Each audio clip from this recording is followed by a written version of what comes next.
Hello everyone, welcome back to my channel Sultana's kitchen. আজ আপনাদের মাঝে আমি শেয়ার করব পুঁই শাকের ভর্তা, পুঁই পাতার ভর্তা।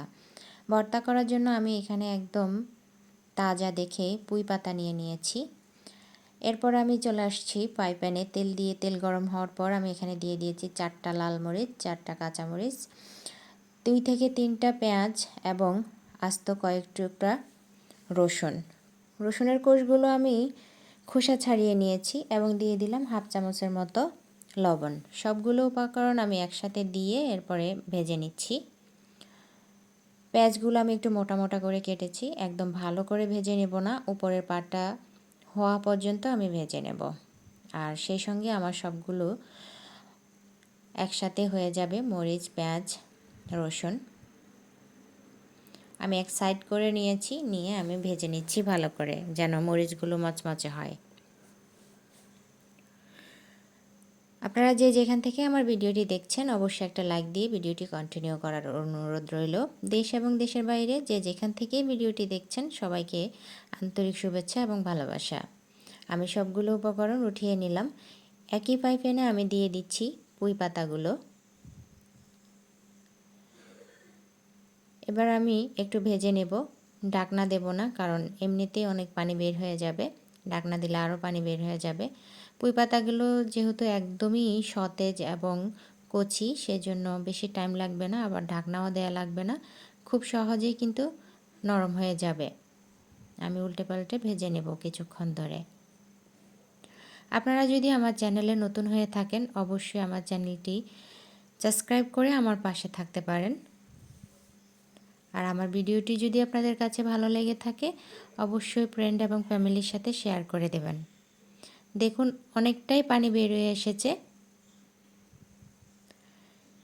এই পানিটা আমি একদম শুকনো করে পুঁই পাতাটা ভেজে নেব, না হলে ভর্তাটা করলে খেতে ভালো লাগবে না, পানি পানি লাগবে।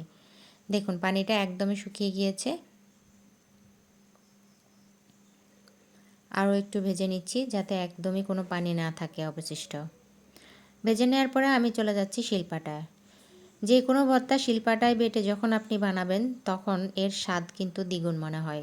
চাইলে আপনি ব্লান্ডারও করে নিতে পারেন, তবে শিলপাটার স্বাদ ব্লান্ডারে পাবেন না। আমি প্রথমে পুঁই পাতাগুলো খুব ভালো করে পিষে নিচ্ছি।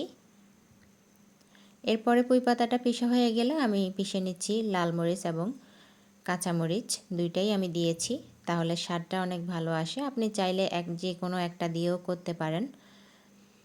এই ভর্তাটা খুব সহজেই করে ফেলা যায়, আর শাক মানে পুঁই পাতাও বেশি প্রয়োজন হয় না, অল্প একটু পুঁই পাতা দিয়ে আপনি এই ভর্তাটা করে ফেলতে পারবেন। এরপরে দিয়ে দিচ্ছি রসুন এবং পেঁয়াজ। রসুন এবং পেঁয়াজ আমি একটু আস্তে আস্তে রেখে দেবো, একদম পিষবো না, একটু আস্তে আস্তে থাকলে ভর্তাটা খেতে অনেক বেশি ভালো লাগবে। আমি কিন্তু আমার ছাদ থেকে পুঁই পাতা নিয়ে এসেছি, আপনারাও চাইলে পুঁই পাতা বাড়ির আঙিনায় কিংবা বারান্দায় কিংবা ছাদে লাগিয়ে অল্প একটু হওয়ার পরেই কিন্তু আপনি এই ভর্তাটা করে খেতে পারেন। আর পুঁই শাক খুব সহজেই কিন্তু হয়। এরপর আমি দিয়ে দিচ্ছি এখানে ধনিয়া পাতা। ধনিয়া পাতা ভর্তার স্বাদটা আরও দ্বিগুণ করে তুলবে। ধনিয়া পাতাটা আমি ভালো করে পিষে নেব। আমার রেসিপিটি ফলো করে একবার কিন্তু ভর্তাটা করে খাওয়ার চেষ্টা করবেন। আশা করছি এর স্বাদ আপনি ভুলতে পারবেন না। আমার কাছে তো অনেক বেশি মজা লেগেছে, আশা করছি আপনাদের কাছেও খুব ভালো লাগবে। দেখুন আমার ভর্তাটা কিন্তু একদম হয়ে গিয়েছে, আমি একটা প্লেটে উঠিয়ে নিয়েছি, একটু পরিবেশন করে নিলাম। হয়ে গেল পুঁই পাতার ভর্তা, অসাধারণ একটা ভর্তা। যদি আপনারা করে না খান তাহলে এর স্বাদ আপনারা বুঝতে পারবেন না। আমার আজকের রেসিপিটি যদি আপনাদের কাছে ভালো লেগে থাকে তাহলে অবশ্যই একটা কমেন্টের মাধ্যমে আমাকে জানিয়ে যাবেন।